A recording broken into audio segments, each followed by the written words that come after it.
but It looks bigger than the 13. Mm-hmm. No, it's the same size. I don't know, maybe it's smaller. Yeah. I don't know. Ouch, hang on, man. All right. What's up, YouTube? Episode 101 here with Jay, Midland, Texas. About to have an episode where you guys give us the feedback and always say that you enjoy when we just talk. So that might be a little bit of what it is. But episode 101, we're going to kick that off. All right. Check. Hey. I haven't hit record yet. When Echo does that? Yeah. Oh, my ear. All right. You ready? Yeah. You tell me when and I'll hit. Let's do it. Hey, everyone. Welcome back to the Made for More Consulting Podcast. Mario here, episode 101. It's a podcast where we develop leaders through leadership development, personal development, so that we can in turn lead those around us. We want to make sure that we're growing so that we can pass that on and leave people better than when we found them. And that's what we're doing. So welcome to episode 101. I'm back in Midland, Texas with Jay. Hey, man, welcome back. What's up, man?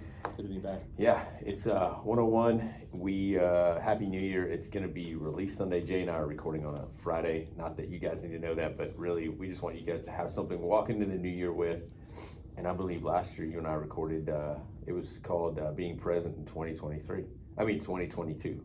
Yes. And the funny thing is I wasn't present. We were remote. We were remote. Remember? You were hunting, right? I was hunting. In Reagan County, or on Big Lake? Reagan County. Yeah. I was out hunting. We were sitting in between. We were trying to do it on that. It was a pretty cool platform, that one. Yeah. Riverside or something like that, Yeah. And I told Jay we would record today and call it How to Be Absent in 2023. Man. But man, so we much. We tried being present in 2022. It didn't work. So just try being absent. It's a lot's changed in a year. I mean, again, you're launching you've launched a podcast, episode 6, right? You're on your 6th. You're fixing to drop the 7th. The 7th, yeah. First of the year. First of the year. Yeah. Epic Warrior launched, right? This past year. January last year. Yeah, we celebrated our 100th episode. We kicked off a one-on-one coaching. You had your 100 party. The 100th party. That was fun, man. Everybody that bought a ticket showed up and then more. So I think Bang Bang Evans showed up just for the food. Yeah. He didn't purchase a ticket, but he got a picture. He showed up for the food and a longer hug than I wanted. You know, he does that. Yeah, he does, man. I always give him crap. I thought I gave him plenty. I probably gave him like 5-6 seconds, and he hung on for another 3 or 4. Yeah, he rested his head on your shoulder. Yeah, I felt uncomfortable. Yeah, it was funny because when people left, they go, "How did John Evans get the only picture with you and Jay or with you guys?" I was like, "I have no idea." He jumped in between us and just said, "Hey, let me get this picture." Yeah. So, man, a lot's happened though. So going into today, man, I know you and I discussed a few things, and I told YouTube that most people write back and say, "Hey, I enjoy when you and Jay talk about whatever you talk about." And I said, most of the time it's off the cuff. Yeah. And maybe that's bad planning, but we talk about certain things and people enjoy it. So if you haven't visit our YouTube channel, Made for More Consulting on YouTube, check that out. But today, man, I thought, what could people learn going into 2023? I have a few leadership myths, dude, that I'd love to talk about, but then also just a little bit about Made for More and some of the things that you and I have discussed when we talk about that everyone is made for more. And I know that you had brought up the question, okay, if everyone's made for more, how do you find out what you're made for more? Yeah, how do I find out the more you're made more, for? Right? What's the more? You're made for more, what's the more? Yeah, I think we can talk about that. I think one of the things that I want to talk about though, man, is I think going into New Year, man, I know I guess some of these can be myths, but the whole New Year, new me, and the previous side of me, the previous me, I guess I would say is, I would say that, but when it comes down to it, it's the same you. Yeah. What you and I have to determine is, okay, just say New Year, same me, and then begin to add some things in your life that are going to help you change and become a new you. Because, man, when I get what they mean, hey, new year, new me, I'm going to focus on certain things, but so many of us tear off after January. The gyms get, the memberships are gone, or people keep the membership and never show up. our eating habits, whatever it is that we're trying to do. So today I wanted to tackle some of those and go, man, I wonder, I don't want to discourage people from saying, hey, new year, new me, but I want them to see the reality of it, to go, hey, today is who you are. Yeah. And it takes one. And the thing that I wrote, that I was going to write down, is the first thing I want to tell them is, how do you eat an elephant one bite at a time? And so new year, new me, it's the same you. It's not a new you. You got to figure out what you want to change in your life, and then tackle it one day at a time, whether it's eating, physical fitness, organization, or just trying something new. You know what I'm saying? Yeah. Because I mean, Epic Warrior, Made for More, we didn't start. I mean, I'm pretty sure we said, hey, I want to start something, but it was one small step at a time. Absolutely. I mean, I think that if we're honest, the things that kept us from looking back, taking the risk earlier, was this idea that it felt too big, right? Yeah. Like, yeah. You either like, it's all of it or nothing, instead of going, no, it was one of 1,000 small bites that led to it actually get started, and that's how you start. I mean, you just have to take this step and this step, and I think that's such a great, it's a phrase we've heard over and over and over, but it's so good. And so if there's listeners right now and you're looking for encouragement, one of the things I want to tell you is, practically, what I usually do is, if I'm going to write something down, or if I'm going to do something, I'll write it down and then break it down to not 1,000 different steps, but just practical steps of, hey, I want to be a better planner. Okay, well then, do you use your schedule? Or do you have a schedule? No. Do you use a calendar? No. Well then, here we go. Let's learn to use a calendar and a to-do list, and maybe that's where we start. And that's just a practical step if you want to become someone who's organized. Or so if you're listening and you want to be encouraged, all I'm going to ask you to do is write something down that you want to be, and take it one step at a time. Because I think we get overwhelmed thinking that 2023 is here and it's going to be a whole new me, and I want what happens is, how many days are there in a year? 352? 365. 360. I don't know why I said 52. I mean, you may have less than you. Yeah. 365 days in a year. I was thinking weeks, but 365 days in a year. I mean, I would think 100 days in, you're already going, why did I say I was going to eat better? Or why did I say I was going to do this? Yeah. So you can't, I get it. I get the big picture, the elevated view, but what's more important is going day in and day out. I got to make the decision, the discipline, to just take one step. Yeah. So. Yeah, I don't know how many times you told me, even with Epic Warrior, write it down. Yeah. Write it out. Yeah. And I had some, and then I had it in my head, and you go, write it out. Yeah. Write it out. And there's something about that mental exercise of writing it out. There's probably more things. I mean, you can speak to it, because I think you're good at helping people do that. But if there's something that makes something so overwhelming manageable, when you write it out and go, oh, that doesn't feel as big as it did. Now you may write out 1,000 things and go, oh my gosh, there's so many steps, but sometimes it gets you out of that mental loop of thinking, well, I don't know how to do it, I don't know how it would all plan out, and then write it out, whatever it is, whether it's, I'm going to start this organization or thing, or like you said, hey, I want to get in shape. What's it going to take? Write it out. Yeah. And it also helps you problem shoot. Like, I what do I need to research about what needs to happen? Yeah. But write your thoughts out. There's something even therapeutic in the counseling world when I deal with a lot of people that have severe anxiety or thinking disorders. There's something about capturing your thoughts. Yeah. It takes them out of the mental loop sometimes when you put them on a page. And here's what's impossible to do. It's impossible to think different than when you're writing. That is absolutely impossible. I mean, if you try, if you go like, hey, you can't write a sentence and not think about it. Yeah. So it directs your thinking, so it slows the noise down. Yeah. So sometimes writing, listening, you can listen to something and think about 1,000 things, but there's something powerful about all those things you're worrying about. So sometimes I just tell people, put them down in a journal. And then you can analyze, what can I do something about? What do I have priority and control? Exactly. But you can't write and think something different. So it focuses your thought process. So there's power in that.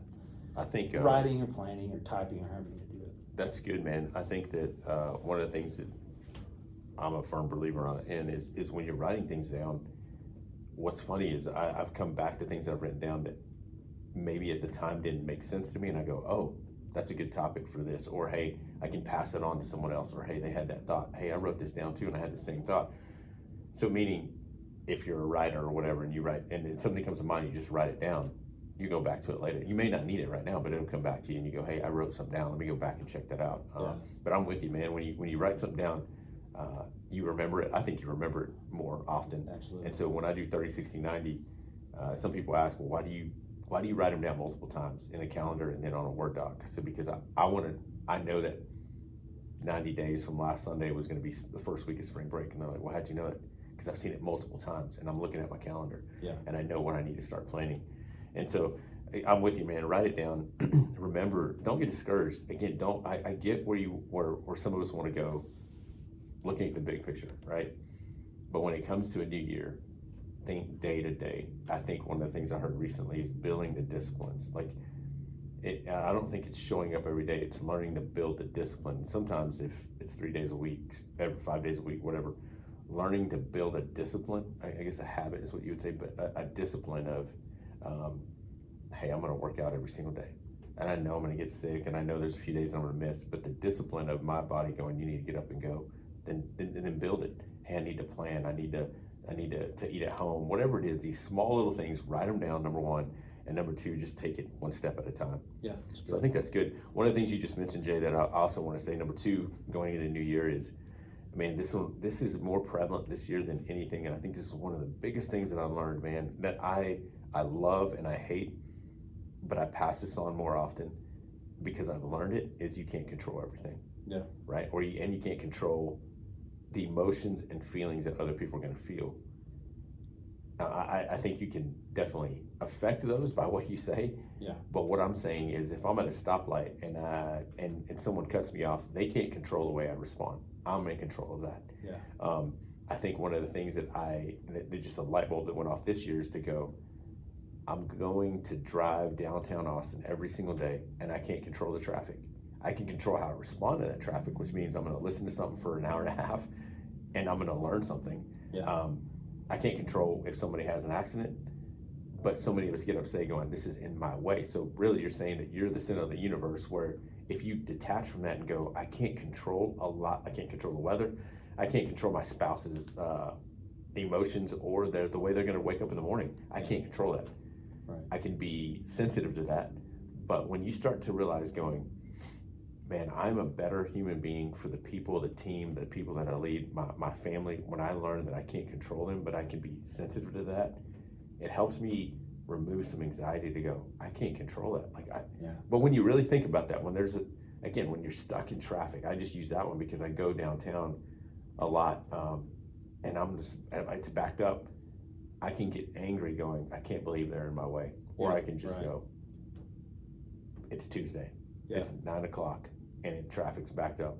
What can I learn from this? I can listen to something, or I can wake up at 7:30 and leave earlier, and it's on me. Does that make sense? Absolutely. Yeah, you can't control another person. Yeah. That's the bottom line. Yeah. Like, I can't control another person. I can't. We influence another person. Sure. We can have influence in an environment in another person's life, but this idea that I can control, there's certain things I do have control over, and I love that part of it. And I kept thinking when you're saying that, behind every frustration wanting to control, there's also an expectation, right? Yep. Like if I'm we may not think it's there, but if I'm like, what's your expectation about traffic every day at this time? What are you expecting? yeah, right. So sometimes it's changing your expectation, because that's where, what am I control of my expectation? If I'm thinking it's going to be busy, everyone's running behind, I'm going to expect there to be a wreck. I'm going to expect, so I'm going to leave early. Mm-hmm. Sometimes it's having the same expectation over and over and over. I'm frustrated and mad at the environment because I'm like, well, okay, you're the one thinking that, this expectation you have, anyone else even knows or cares about, number one. But like, you're right, it's just slowing down to go, I can control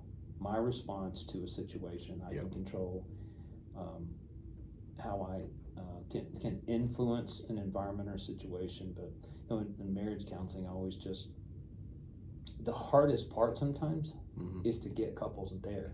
Yeah. And I just tell them, draw a circle around you.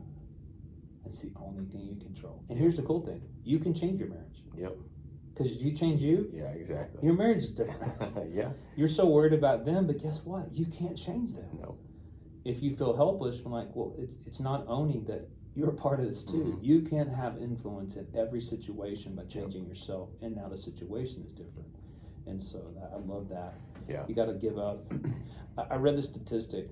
I need to research it and see kind of how it connects to control, but and again, when kind of helping with folks that struggle with anxiety, 92% of the things that we worry about never happen.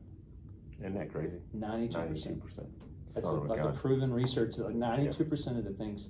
Now, it'd be good to go, of that 92%, how much of that did you even have control over? It'd be a good, another dig in, but I had read that because it's this reassurance that you're afraid something's going to happen, but only 8% of the things we worry about ever even come true.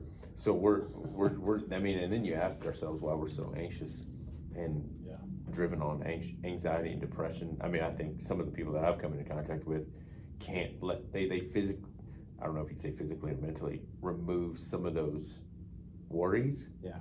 And you can see, you're on the outside looking in going, I want a better life for you, so let go of that. But they are so, we've grown accustomed to what we're doing, like a discipline or a habit of worrying. And that's the way we live our lives. And that's tough, man, because if I go back to what the example of the marriage thing, draw a circle around you, but think about that as a business right now. If you're a manager, an owner, or even just an employee, if you allow traffic to affect you the way it affects you every single day, how do you think the people around you are responding to you, or why are they responding? Because you're in a negative mood, or you just come in a bad mood. And again, if you can focus on what you can control, and really. And it's funny because it's moment by moment, man. It's that whole, again, goes back to elephant eating it one bite at a time. Is there's times with my kids, man, that I want to protect them so much, but then I go, okay, I can't control what's going to happen. I can love them and I can tell them what I'm either concerned about, but in the end, they're walking into school every day, and I can be worried that something's going to happen, or I can go, I can't control that, and I got to live my life. And there's ungodly things that I hate that will happen, but I can't worry about those things. You know what I'm saying? Yeah. Because then that holds me back from influencing anyone else, and then it puts me in a mood of I'm worrisome, I'm not focusing, and again, it's just a snowball effect of something that we can control, which is our thoughts and our mind, and going, hey, I can't control those things. Does that make sense? Absolutely. Two things I was thinking when you were saying that even that statement speaks so clearly to extreme ownership. Mm-hmm. Yeah, you're right, man. What can I control? I'm gonna own what I can control. Like I'm gonna take ownership of that. But secondly, we have talked about, you guys have talked about over and over. It's not the complete remedy for that worry that we have. Mm-hmm. But the better thought in why I'm worried about all these things happening or not happening is behind that is this fear that if that happens, I don't know what to do. Yep. So the better thing is, why don't you actually prepare? Yep. For like in any situation, like when I'm trying to help someone work through worry, I'm not trying to tell them don't worry. Yeah. I take them to, okay, what if that happens? Yeah, let's walk through it. What would you do? Yeah. When you walk through it and you have a plan that happened, mm-hmm. And or a tragic situation, sure. But even in tragedy, you're going to go, okay, if that happened, what would you do? Mm-hmm. It takes some of the power out of it to go, it's not going to destroy your life. Mm-hmm. It will be hard, but guess what? You're not worried if you are confident, I can walk through hard things. Yeah.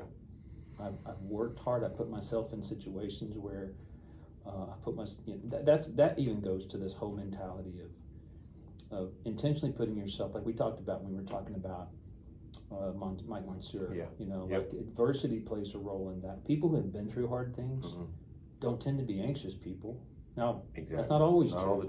Sometimes you're afraid, but they're like, hey, I've been through hard stuff. Mm-hmm. I've been there. Mm-hmm. It is hard. I can make it. And so even this idea of what if that does happen? Okay, what are you going to do? Yeah. There's so many people that you and I follow that help prepare people. I think you can go overboard and prepare for every single thing because that's all you're doing is preparing for the worst when it doesn't happen. And then you go, what was I preparing for? Versus contingency plans and planning. And you also, in those, you can spend too much time on. But trying to get your mental state to go, I can't control those things. But again, I don't know if you've ever done that, but when you and I, when we walk into a room with our family or whatever, and you go, okay, where's the exit? What have I been trained to do? What things that you go through in your mind to go, those are just things I think through. I can't worry if someone's going to walk in here and unload something. I can know what I've been told and trained to do or whatever. But if we're worried all the time, it continues to hold us back from what our potential is. And the more important thing for me is it holds you back from influencing the people around you in a positive way. Yeah. So I think how do you eat an elephant one bite at a time, and then the second one was you can't control everything. And then another one, man, for the new year is just some of these misconceptions that we have of leadership. And I think the one thing, man, that I've said that I want to take back is to go, okay, fake it till you make it, a leadership misconception. Yeah. So what would you say in response? I know that, I don't know if you've used it, but I know I've used it, fake it till you make it. And I think we say those, or I know I've said it to help me feel better when I don't have everything that I need for a situation, like being prepared. Yeah. Or I may not know something about a situation that I could have prepared for, or a meeting or whatever, but fake it till you make it. So when you hear that phrase, what do you think it means with regards to leadership? I'm asking that question because I've heard it there's a context I've heard it in, mm-hmm. and I think it means something different. Yeah. So tell me, when you hear it, what do you think that means? I hear we don't know what we're about to walk into, or we knew we were going to walk into this, but we're not prepared. I got you. Okay. And the other side of it, I get to go, man, we're venturing out into a new market, a new strategy. We've done our work. So use what we've done. But when you walk through that door, when you walk into a meeting and everything is not like you wanted it or isn't, your expectations aren't met, you're going to have to adjust and pivot. But I think sometimes when we say fake it, or when I've heard fake it till you make it, or the perception I get is lack of planning, failure to plan.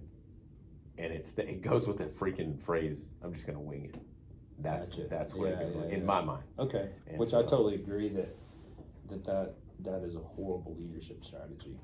Just like when you're talking about, because like in that context, I would say that's an excuse for lack of preparation and really lack of leadership. When I hear fake it till you make it, because I hear it out of years of a recovery background. Yeah. And so what it means in the context, because that's a big phrase in recovery. Yeah. And what it really is meaning, I mean, there's probably multiple facets of it. It's kind of like, it's good in this way. I don't care what you're feeling right now. Mm-hmm. Yeah, that's good.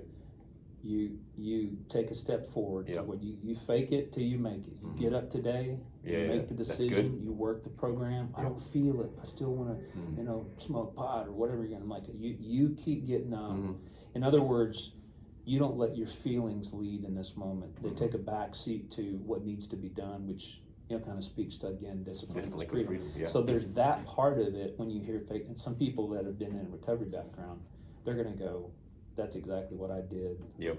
One day at a time, fake it till you make it. Yeah. And eventually you're going to be like, in other words, it's going, I know the truths that help me walk down the path of recovery. I don't feel those. I don't even think I believe those. Mm-hmm.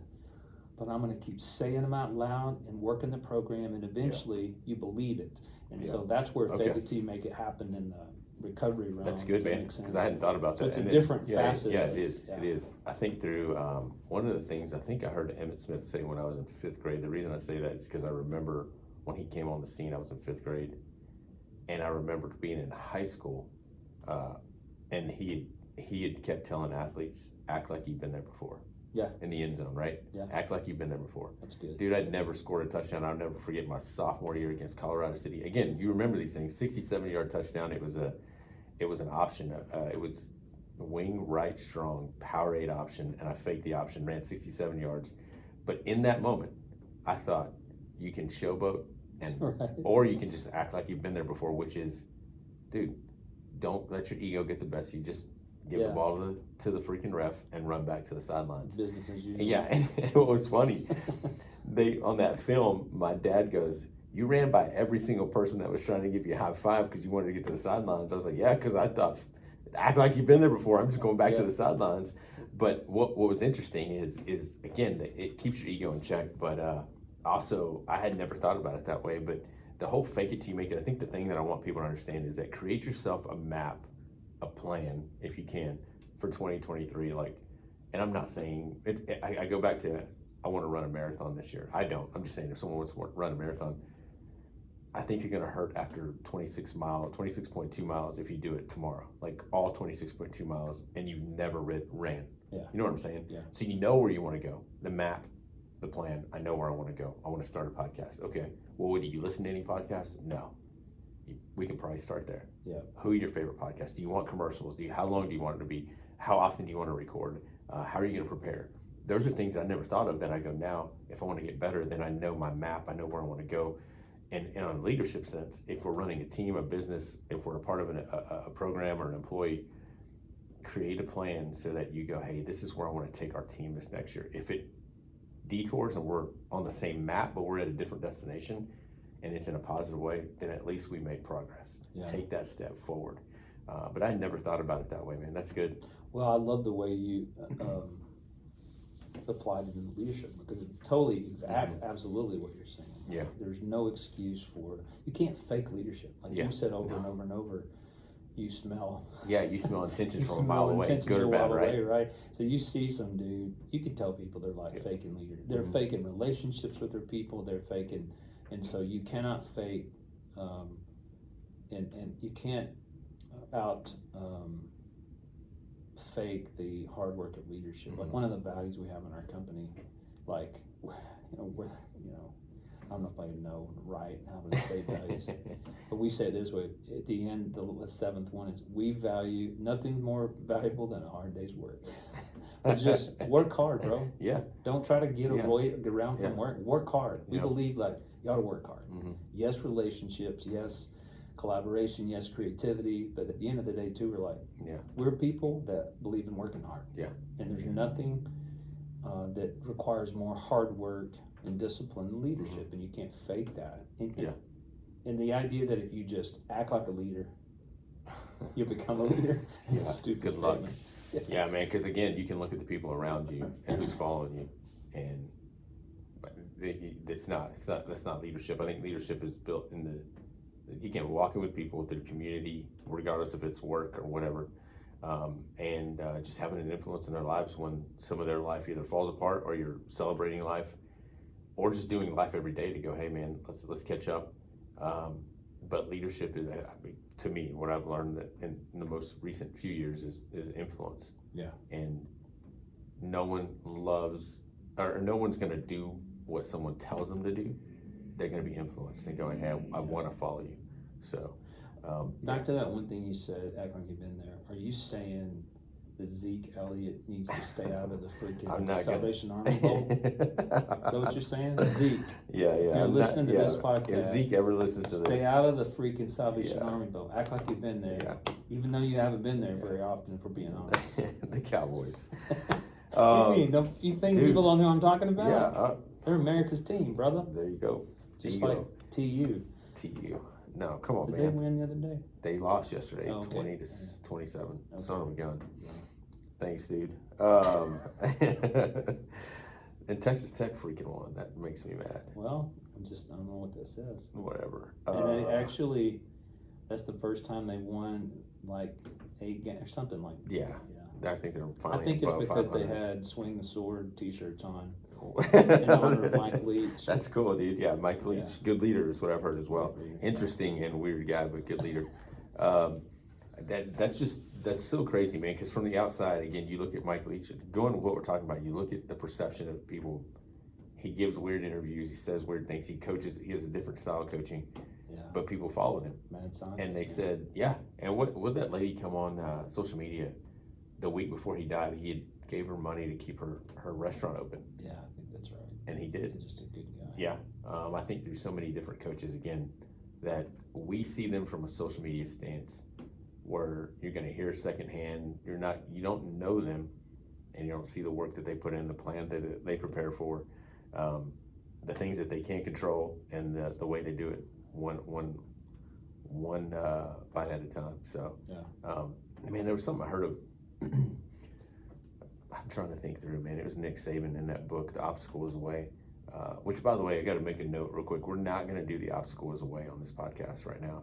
We're going to go straight to 12 Rules for Life. Have you read it? By Jordan Peterson. Are you a Jordan Peterson fan? I am. Okay. So we're going to do 12. I haven't read a book. Mine's all been his YouTube stuff. Yeah, his YouTube stuff. Oh my gosh. Yeah. He's got, okay, I can't get started. 2020, when COVID hit. 12 Rules of Life. 12 Rules for Life. For Life. Yeah, he has two books. One's like 12 more rules, but the first one we're going to go over.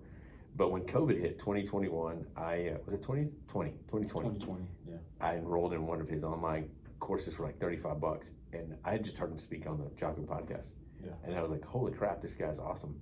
And so I read that book, and we're going to discuss that. But anyways, I heard something about Nick Saban that, man, I don't even want to misquote it, but he talked about just doing your job. Just do your job. Yeah.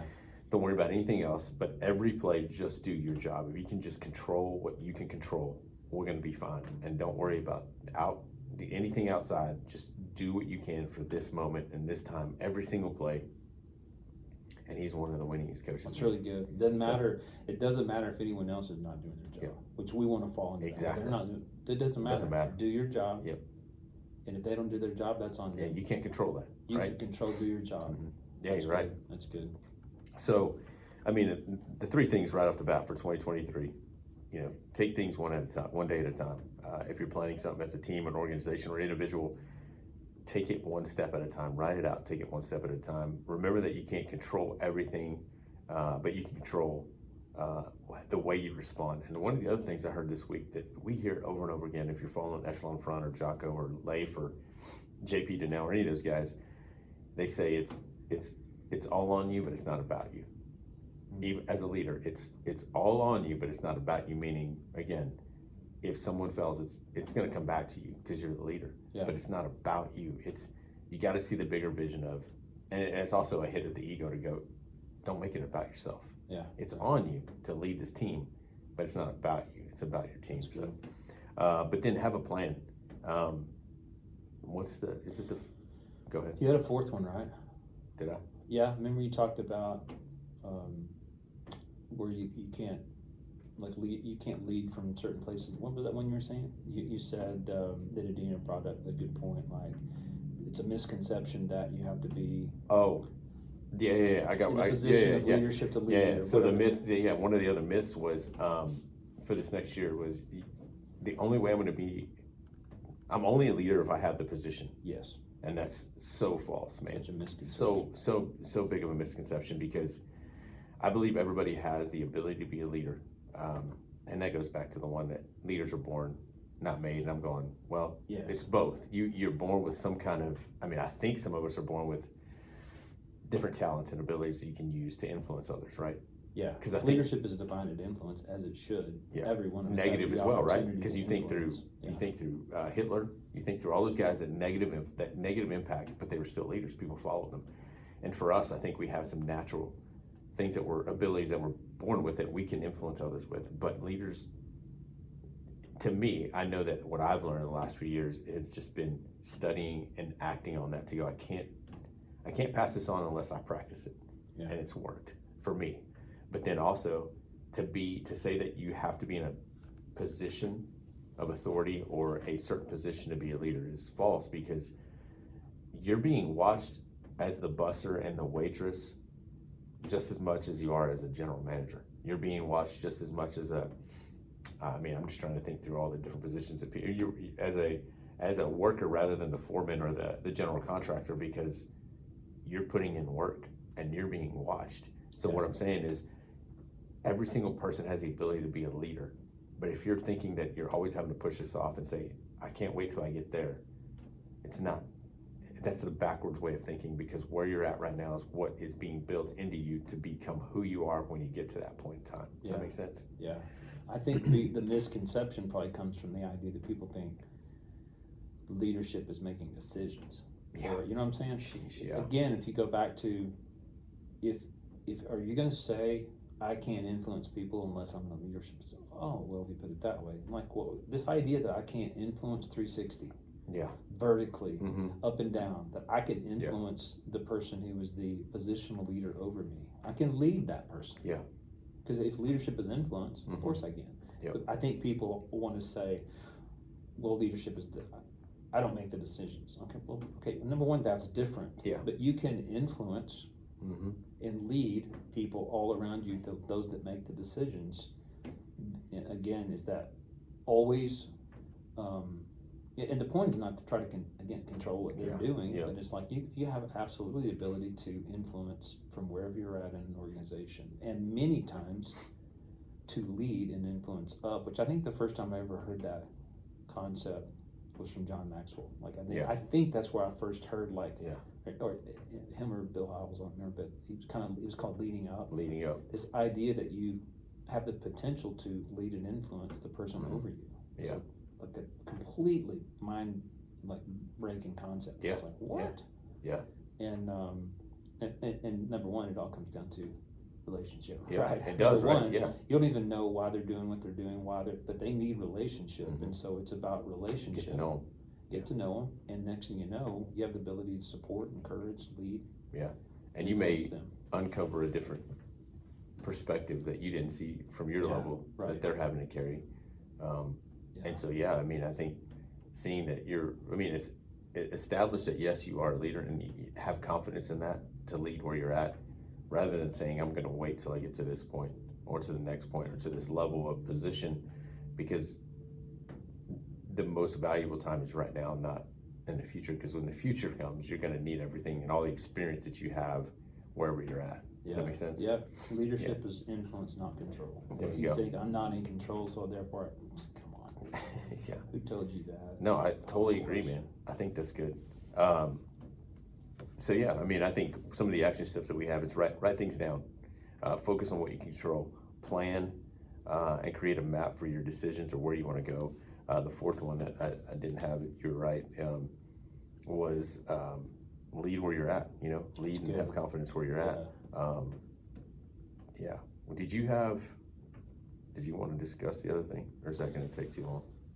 I'm not saying too long as in a bad thing. We're like 37 minutes. You good for? Yeah. I mean, we can discuss it. Yeah. I think we can just throw it out there, and we were talking before the podcast. We should have hit play. Record. Yeah. But some of that stuff we don't want any evidence we've ever spoken. Yeah. So we would have to edit some of the other stuff. Only the VIP members. Exactly. I need to know that. I kept thinking. I thought about this often, and I know that you and Adina have discussed it directly and indirectly multiple times, probably through the 100 episodes. But when at the end of the podcast you say, you exist for more. You're here to offer more. Don't ever give up. Every single one of us is made for more. The obvious question sometimes we ask as listeners is, well, how do I know the more I was made for? You say you were made for more. What does that mean? What's the more? Yeah. And so we were just talking about, hey, how would you answer that question? Like, how would you help a person go, here's kind of how to walk down the pathway of discovering the more you were made for. How would you answer? And then I was telling you, here's how I think. Yeah. It's kind of discovering that way you use your life for influence, where you made to live a life of influence. So how do you discover kind of how you do that in your specific gifts and stuff? Yeah. And I think for me, man, one of the things and the whole reason that way that we wrote that out was even as a kid, looking up and going, man, there has to be more than this. Yeah, right. If I'm stuck in a dead-end job, it's my fault. And going, there has to be more than this. Even in success, you're always chasing something, and that's not what I wanted to get to in saying that. And I know you know that, but what I'm trying to get to, so the listeners can hear, is you're always made for more, is to go, how am I going to develop myself to be better with what I've been given I got you. all of the time?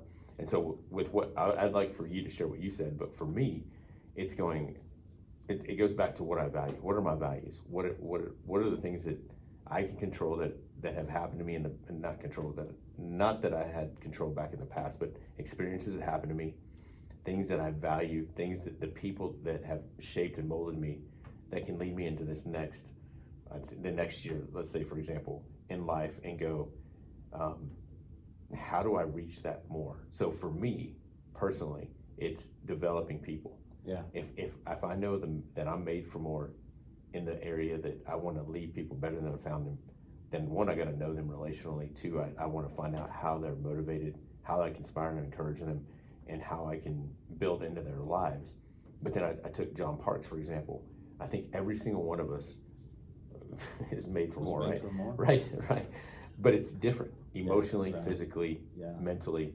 So when I meet someone, I try to figure that out. Whether, and again, I use John Parks as an example because he's in our one-on-one coaching, but it's because he wants to develop something better within himself when he's speaking to people. Where someone else might say, I want to lose 30 pounds, or hey, I want to develop the habit of working out, or hey, I want to develop an organization, or hey, I need help seeing the higher level of an organization. All those are more. All those are more. Like, you're made for more. The company, the organization is made for more. But however, each person is different in the way that they're motivated, inspired, encouraged. But I find that where we come in, we look at what inspires them, what has shaped them through their past, and what they're gifted with, to go, how does all that mold together? Because one of the things that I think I fear, dude, is that someone is, it goes back to the bus. Someone has been sitting in the wrong seat for the longest time, and they're frustrated with themselves, that they've given up on themselves. And I'm going, what if you're just in the wrong seat? You're in the right bus, but you're on the wrong seat. And we use that for Slab. Once we start to get frustrated with each other, one of the things I see from my view is to go, hey guys, are you trying to sit in their seat? You're totally right. That's not my gift. Well, why do you feel like they're not using their gift right now? Well, maybe timelines. We're behind on timelines. Or hey, we're behind on this. All right, then let's have that conversation rather than you trying to get in that seat, because you're removing the autonomy and the giftedness that they're coming to go, hey, this is what I'm bringing to life, to the table. So I think, one, to answer your question, it's different for everyone. But I also think that internally you have to look back at how have I been gifted? What has brought, like, one of the ways that we did this with John Parks was, what are some of the movies that you have seen that spoke to your heart that you go, holy crap, there's a theme through that. I thought, for me, this is what I wrote down. I look at values. I thought of Joseph in the Bible. I thought of Paul, because he was, not that I've murdered anyone and killed anybody, but he was given a second chance. Joseph was given a second chance, but he had to go through crap. I think of Maximus in Gladiator, Leonidas in 300. I think through those movies that I'm not that person, but those values and those people speak to my heart to go, it's just a movie, but it's bringing, I wrote those down to go, what is it about that inspires me to go, that's it. That's what my life should. And I'm not saying it's about a movie or whatever, but I'm saying you've sat down at a movie and you've seen something, you go, there is more, and it's calling me to more. And I think that's why kids, I think you can go into the psychology of all this, but we watch a movie to become inspired rather than going, and then you go back to your 9 to 5 and you're like, this sucks. Now, what are you doing? Well, it's going to take me jumping out and starting something. That's what Leonidas showed, or that's what Maximus showed, or that's what Joseph showed when he had to step out and he was thrown in a pit, sold, and now he's having to start from scratch. You're not thrown in a pit. but you're starting from scratch. Anyways, What's all that calling you to live for more, exactly. and you go back to the less and Yes. don't do anything about Made it. for less. They're inspiring you to, they're calling you to the more, and Yes. you feel it. Mhm. You And I resonate. think yeah. to answer that, that's what it is. It's different for everyone. So this year, someone might say, "Hey, I want help with planning." I'm helping someone right now go, "I need organization in my life." Not to say that personally they've been called to be an organizational person, but they're going, my more right now is I need to become more organized because I need help with my calendar, Yeah. my plan, right? That's not something philosophical or anything that's calling someone to be the next president or anything, right? You don't see that on Leonidas or Maximus or whatever, but he knows that he is being called to be better organizationally in his own life because that's going to better the people around him. Yeah. So that's, again, and then John Parks, his is more, I want to be a leader by the way I speak to people. I want them to understand what I'm trying to say. So how can I become better and take the opportunities to speak in other people's lives? And where someone else could be, hey, I need you to come in and help me see the view from 30,000 foot. Okay. Yeah. So you see what I'm saying? So Yeah, made for yeah. more is different, whether it's personal, organizational, but it's to ask the question, or it's asking that question or saying that statement of, man, there's more to life than this. Yeah. Right. And don't put a cap on your organization where even if it's a business that, I mean, I think of Southwest and everything they're going through and everything that got released about them, where at some point there was a CEO that said, it's not about money, it's about people. And Yeah. that's what I want. That's what Made for More is about, is to go, you're made for more. Even if you're making money, you're made for more. So how can you take that and make it better? Not to make more money, but you know what I'm saying? Make it better for the people. Does that make sense, dude? Yeah, it does. Okay. It's hard to explain. I guess it's hard to explain unless we walk through it one-on-one, because I don't know where everybody else is at. Let me summarize before I answer it, because I think here's what I hear you saying. That when you say that you were made for more, it's like two tracks, like a two-track, road. One track is, and this is kind of the mission of Made for More, but both of these are. But one track of it is, I love the way you put it, that there's more in the sense of don't stop growing, don't stop learning. You're pushing people to not settle. Yep, exactly. So there's more growth, Do not because that's what settle, you're describing. And some people, you're coaching them to continue to grow and not settle. There's more out there. Don't settle. That's one track. The other is that track that I think of when I hear the question and you spoke to, but you're also, it's helping people try to discover how do you use the life you've been given to influence others? Because the more of Made for More is influence in others' lives. So there's that second track of you were made for influence. You were made for the more, and the more is influence in people's lives and developing people. So that's how I hear you saying it. Yes, So that's spot exactly. So I take the second track, because when I think of the question, I was thinking of the second track, which is what you're developing, influencing people. And I think, how do I figure out the more I was made for? How do I figure out how to use my life to influence others in a greater way? And mine's similar to yours. I think of, one way to kind of examine your life and to think and ponder on it is to look back at, like, what have I walked through? Like what you talked about. What have I experienced? Because I've seen in my own life that most often those hard things and good things, but I think lots of times hard things prepare you to take what you've walked through to help another person walk through that. So some of it's, I look at, how can I make my life an influence in someone else? I can take the experiences I've walked through and recycle those and to help another person. So look at your experiences. What have you walked through? What are the hard things you've walked through? Good things, yes. I'm not discounting those, but lots of times it's those things you walk through and you never want to talk about it again. You just want to keep it in the past. The next thing you know, like what I kept finding in my life is I kept finding people who walked through really, really difficult grief and pain and struggle. I'm like, why are all these people coming? Like, I can't run from them. I remember joking about flying across the country, and I'm like, I just got to get away, and I'm going to be in this situation and be a support.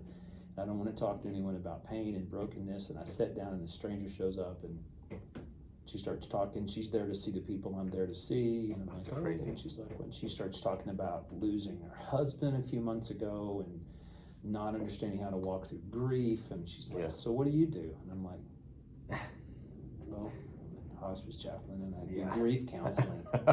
I'm like, she's like, Yeah. God brought you across the country for this 4-hour conversation. I'm like, I can't get away from it. So experiences is one. The second I think of what you talked about is, what are you naturally good at? What do you, and people have been gifted. We've been gifted with things that we do that take very little effort that we're just good at. Yeah.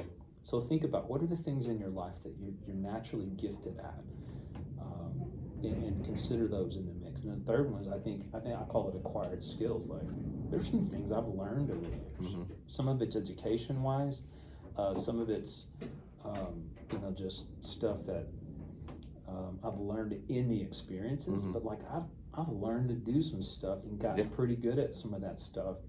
And can any of those be used for influencing other people? So I think of, again, experiences, gifting, and acquired skills. What are those things? Put those together and begin to go, there's a context, like probably a context that you could put 1,000 jobs in. But if you think, what do you contribute to the context that influences other people?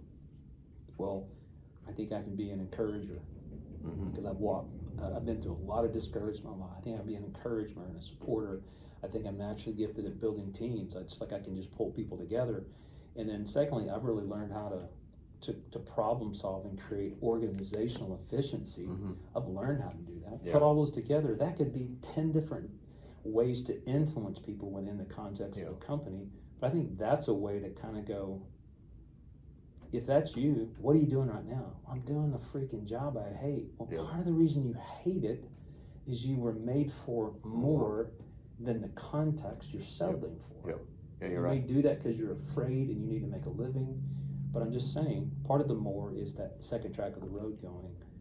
There's a kind of collection of experiences, gifts, and skills you've been given in your life for the sake of influencing, developing other people. Pour those into other people. So anyway, And I think it all starts with the word that you and I we launched this whole Made for More company on, was potential. Yeah.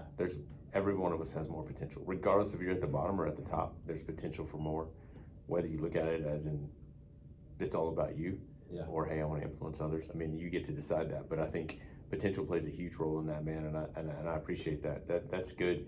I think that we can wrap up there. But one of the things that, again, I want to remind people is that regardless of where you're at, you can keep going. And I think about either the stay-at-home moms and dads, or the someone that is out of a job right now, to go, just control what you can control right now and just take a step. And if they need help going through that, they can contact us, whatever we need to do to help. But remember that, this whole new year is, it doesn't start with a new you. It starts with the same old you, and just creating some new habits and some new disciplines. And I think, again, number one, write things down, take it one step at a time. Number two, focus on what you can control. Number three, create a plan, a map of where you want to go. And remember that you can end up at a different destination on the same map. And then number four, just lead where you're at. And take a look at what Jay said at the end, again, with experience, gifts, and skills. And you can always find us on the socials. You're at Jay, Instagram, right? Jay No Mayo, at Jay No Mayo, or and Epic Warrior Foundation. Yeah, and you can follow us, madeformoreconsulting.com, or Made for More Consulting, on the socials. You can email us at info@madeformoreconsulting.com if you have What's your anything. personal Instagram? I don't remember, Mario. I think it's at Act Like You've Been There. Yeah, whatever, dude. I hope Zeke listens to this. So if somebody can forward this to Zeke, it's like when Adina called out the guy that wrote Atomic Habits? Or? No, the one before. He works for Andy Stanley. How to Lead When You're Not in Charge. It's not Clay Scroggins. Maybe that's it. I don't know. Either way, she called him out and said we could have wrote this, and he listened to that dang episode.